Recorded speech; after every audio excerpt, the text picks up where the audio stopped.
تو سرکار نے جو فرمایا میری امت میں 73 فرقے بنیں گے، حضرت غوث پاک فرماتے ہیں، کتاب ہے یہ اصول الدین، اس کے اندر یہ اپنی کتاب ہے غوث پاک کی، آپ فرماتے ہیں وہ جو 73 فرقے ہوں گے نا، ان کی بنیاد 10 فرقے ہوں گے، بنیادی طور پہ 10 فرقے ہوں گے، پھر ان کے اندر آگے تقسیمیں ہوتی چلی جائیں گی، ہر فرقے کے اندر کچھ اس کی تقسیم ہوگی، کچھ اس کے اندر، کچھ اس کے اندر، تو اس طرح مختلف سرکار حضرت غوث پاک نے گنوائے۔ تو بہرحال آپ فرماتے ہیں وہ جو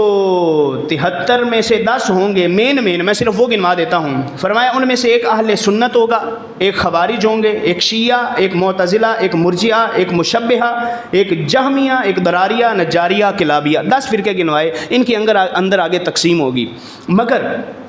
غوث پاک فرماتے ہیں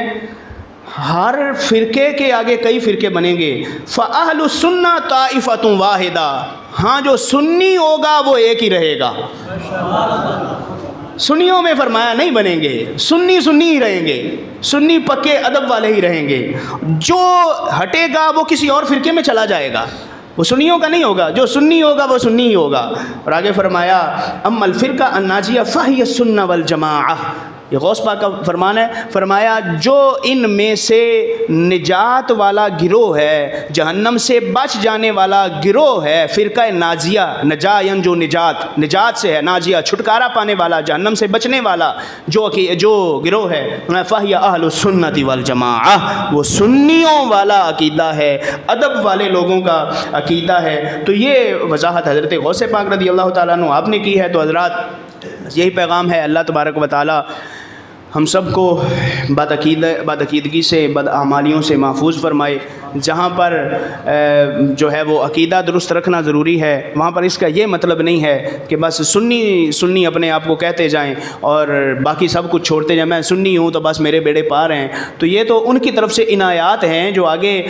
پیپر ہوں گے ان چیزوں کے، نماز، روزہ، حج، زکوٰۃ کے، ان کی بھی ایک الگ پوچھ گچھ ہوگی۔ لیکن یہ بھی نہیں کہ بندہ صرف عمل کی طرف توجہ کرے اور کہے کہ عقیدوں سے ہمیں کیا لگے، سارے نمازیں پڑھنے والے ہیں، سارے ہی اللہ کو ماننے والے ہیں۔ تو پھر غوث پاک بھی فرما دیتے سارے ہی ٹھیک ہیں، 73 کے 73 وہ سارے اپنے آپ کو مسلمان ہی کہیں گے تو سارے ہی ٹھیک ہیں۔ تو غوث پاک نے یہ نہیں فرمایا، فرمایا ایک ہی ادب والا